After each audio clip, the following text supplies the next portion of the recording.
now or after the midday market report, please make sure to hit that like button, as it will greatly help push us through the analytics, and it'll help us reach a bigger and wider community and help us expand our reach. I'm going to go through this in about 10 minutes and do the midday market report, so please do me that favor and hit that like button and share this on social media. Let me timestamp this and we'll get right into it this morning, or this early afternoon. Good early afternoon. 12:03 p.m. Eastern Standard Time on this Thursday, December 21st, 2023. I'm XRP Future Millionaire, and I reside in the great state of Michigan. So as we can see, the Dow Jones is up 112 points right now at 37,195, up about 0.3%. It's still continuing to hold on to this 37,274, or at least it was until just recently. Right now, we've come down a little bit below it. If we do break down below this level, our first level of retracement would be down to that 4-hour time frame at about the 20-day, which is about a 300-point drop from here. But I think we'd have to look more in the daily time frame, see what's going on there if we are starting to reverse, and see exactly why this is happening. And we could be starting a reversal candle here. That's definitely could be starting here. We're definitely way overbought, as we've been talking about the last few days in the RSI. A correction of some sort's going to have to happen at some point. So we're going to see. We're going to see this is a major pivot point right now at 37,274, and we're under it right now. And it looks like we're going to have retracement here. We are. I mean, we're still overbought. Daily time frame's overbought. It's starting to break down a little bit in the daily and the 4-hourly. Weekly still looks pretty good. It's just in the overbought territory. So it really looks like we're going to have to clear something out here. So just expect a little correction here, and I think that's what's happening right now as we speak. So let's just see how much farther that goes. DXY is at 101.945, down 45 cents, or 0.45% to the downside. Don't think that's a surprise to anybody watching. We're on a bear flag.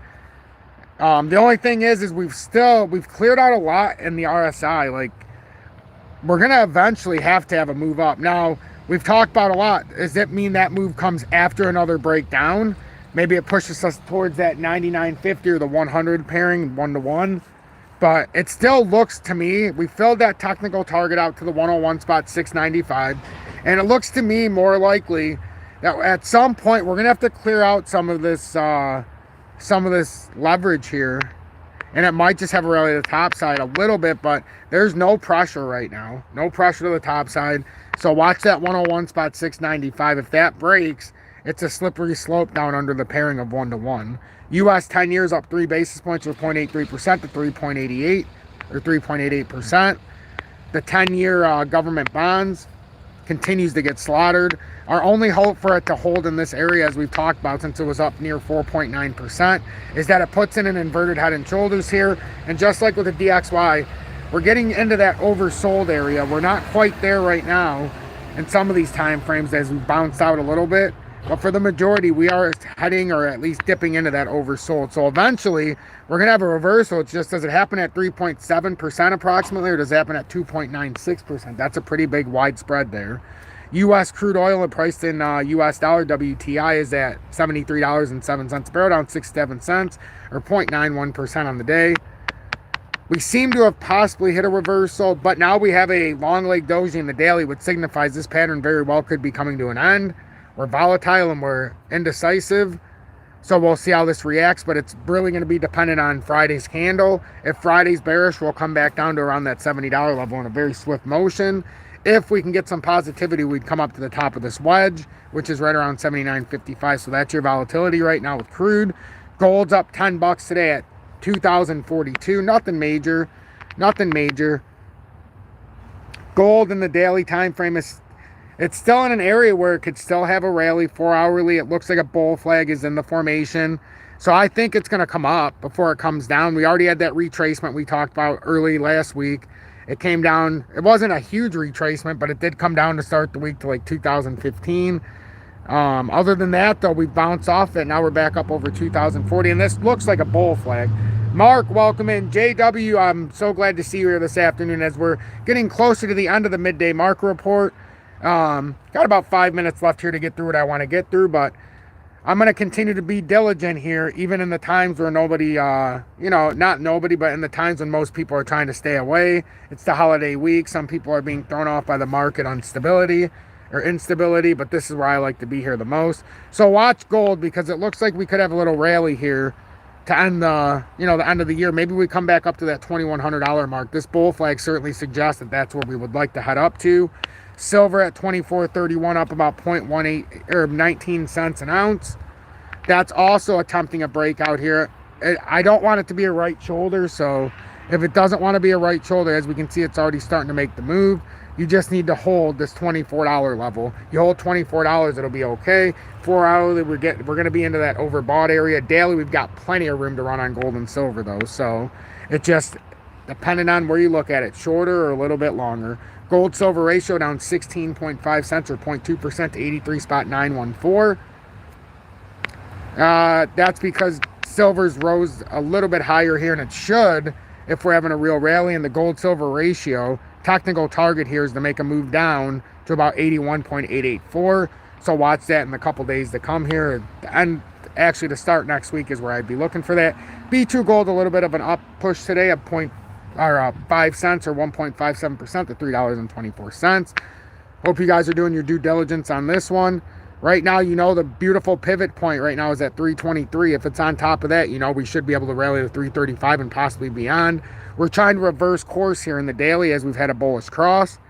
So just pay attention to this, because there could be a sneaky rally built in here as well. So, and I'm a very big fan of B2 gold, as you know, 5% plus dividend right now.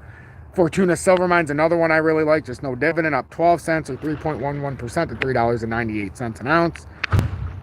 This one, however, in the daily time frame is getting into the overbought. It does look like there should be another leg up, but after that, it's going to have a little bit of a correction. B2 Gold has a lot more room to run than Fortuna. It hasn't even made that initial move yet. So just pay attention to what I'm saying. I'm XRP Future Millionaire. If you get anything out of these midday market reports, please make sure to hit that like button. Consider subscribing to my channel, as we've only got 13 likes out of 24 viewers. I'd appreciate if you hit that like button. You can always send a YouTube super chat or join Tom's Army, but that's certainly not necessary. It just would be appreciative if you would hit that like button, as it really does help me more than you could ever imagine. If you're looking for an XRP update, I believe more people need to do the due diligence to my XRP update in the morning. They're skipping out just to come into the midday market report. Some of them just to ask me the question about XRP and then dip. So I'm going to keep this true in the midday market report. If you want to see XRP, you can either come back tonight, you can wait for my 60-second update in about an hour, or you can watch the morning update where I spent 10 minutes approximately, or about 8 minutes, talking about just that. So I appreciate everybody who tunes in. If you're looking to trade your favorite crypto, that's in the video description below. Other than that, the only other thing that I can even think of that I would like to do is I just want to go over a market update right now and see what's catches our attention. So stock market news today. U.S. stocks bounced back from worst day in months. U.S. stocks climbed early Thursday in a rebound after the major indexes suffered their worst daily sell-off in months. The S&P 500 popped about 0.8% at the market open, a comeback from the biggest single-day loss for the benchmark index since October. Yes, Evan, fly away in your spaceship. Mo, good afternoon, or good evening. The Dow Jones Industrial Average rose 0.7%, while the tech-heavy NASDAQ Composite gained 1.2% after both indexes snapped 9-day win streaks. Warnings have come from some investors that stocks were ripe for a pullback after a record-breaking rally driven by expectations the Federal Reserve will pivot to cutting interest rates potentially as soon as March. Of course, we're in the overbought territories in the Dow. I keep saying it. Massively overbought. The market has stuck to that conviction despite pushback from central bank officials, keeping stock prices aloft until the rally's breather on Wednesday. There was no clear culprit for Wednesday's sharp slide, and a number of theories were put forward by commenters. Worries about the U.S. economy after bellwether FedEx's FDX downbeat revenue forecast year on profit taking and zero-day option trading amongst them. And individual stocks, Micron Technology, MU shares rose more than 8% early Thursday after the memory chip maker's second quarter revenue forecast topped Wall Street's expectations. The outlook signals a 2024 revival for the memory chip sector, which has suffered a significant slump in prices. Interesting.